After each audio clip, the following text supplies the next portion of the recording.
the shield Anthony Borges, and the day courage stood tall.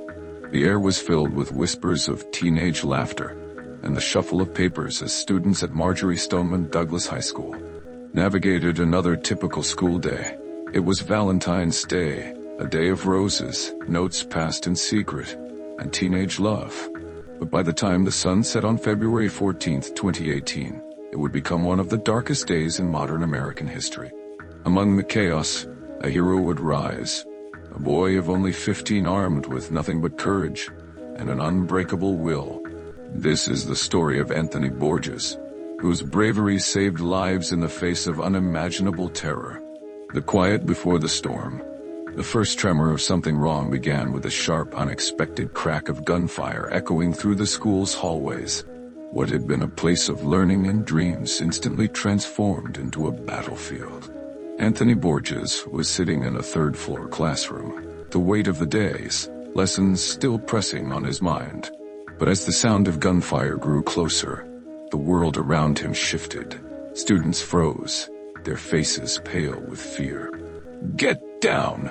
someone yelled, the words cutting through the heavy silence that had fallen like a shroud. The shooter was near. The screams of students outside were growing louder, more desperate. Anthony's heart raced, but it wasn't fear for himself that filled his mind. It was for those around him. The decision that changed lives. Amidst the chaos, Anthony turned to his classmates. Their eyes pleaded for answers, for someone to take charge. And so he did. "Get behind me," he said, his voice steady despite the storm inside. He moved toward the classroom door, his hands trembling, but determined. He could hear the shooter's footsteps pounding closer. Anthony knew what was at stake. The door was the only barrier between them and the gunman, and it was weak.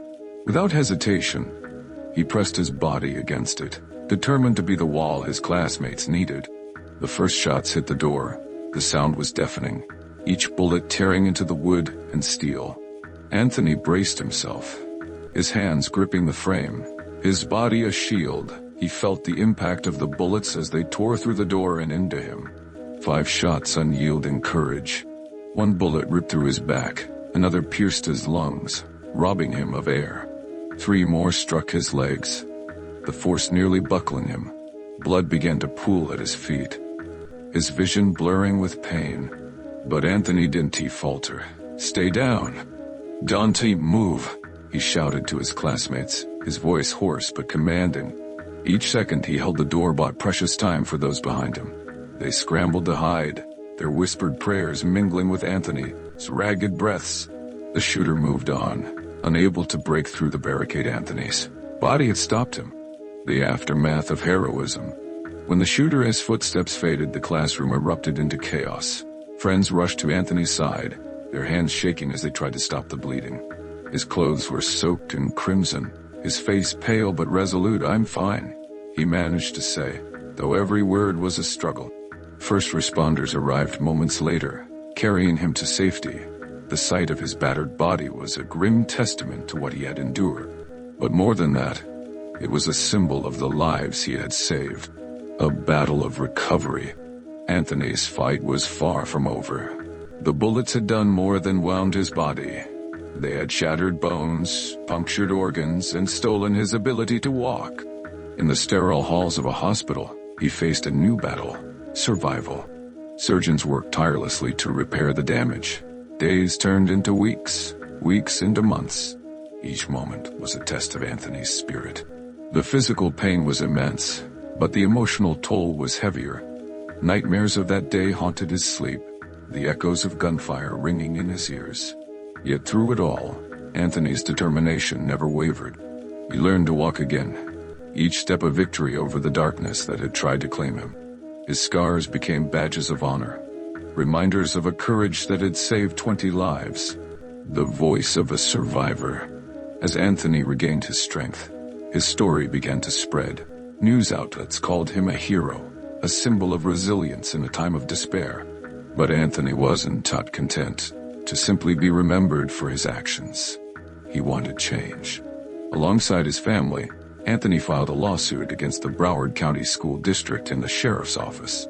He demanded accountability for the failures that had allowed the shooter to wreak havoc. At rallies and press conferences, Anthony stood tall, his cane a reminder of the battle he had fought, his words a call to action. "We need to be better," he said, his voice steady but filled with emotion. "What happened to me and my friends should never happen again." The legacy of Anthony Borges. Anthony's story is more than one of heroism.